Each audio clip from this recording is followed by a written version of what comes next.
Hi everyone, I'm Michelle and today is Women's Entrepreneurship Day. It's a very special day because we get to celebrate all female business leaders and entrepreneurs from all over the world. So to celebrate Women's Entrepreneurship Day, I wanted to put a spotlight on 5 women who are small business owners who took that leap of faith to follow their dreams and just, follow what's been nagging in the back of their head to do something about it, to finally do something about it, and make a business out of it.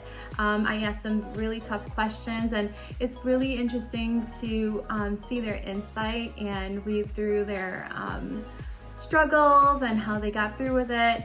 I think it's very inspiring. So if you're out there thinking about, pursuing something that's been nagging in the back of your head, like as far as starting your own business and whatnot, just do it. Just go for it, because when you read through the blog and you read their stories, you're going to be so inspired. The number one thing I love about being an entrepreneur and owning my own small business is being my own boss. I really love the flexibility of making my own hours and, working when I want to and taking a day off when I don't feel like working. But the drawback with that, honestly, is, I feel like I work more than 40 hours a week in my own business. The problem also is knowing when to stop and knowing when it's family time. Especially in the beginning, I had a hard time, finding that nice balance between work and life and just making sure that I leave enough time for family time and whatnot. So I think that's just everyone's struggle, especially in the beginning of business. For sure, you're gonna put a lot more hours in the beginning until you set up systems and figure everything out. But once everything is rolling, then you start getting, you start sowing the fruits of your labor.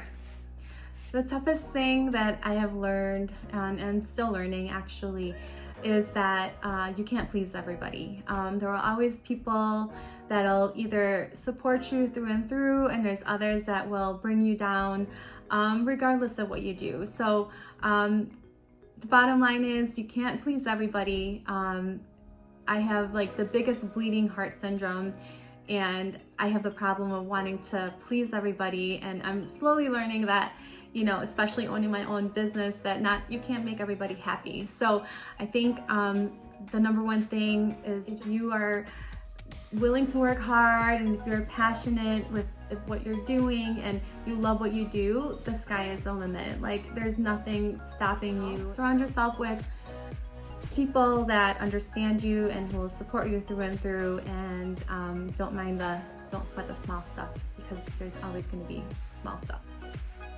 The number one advice I would give to entrepreneurs out there would be to start, to literally just start.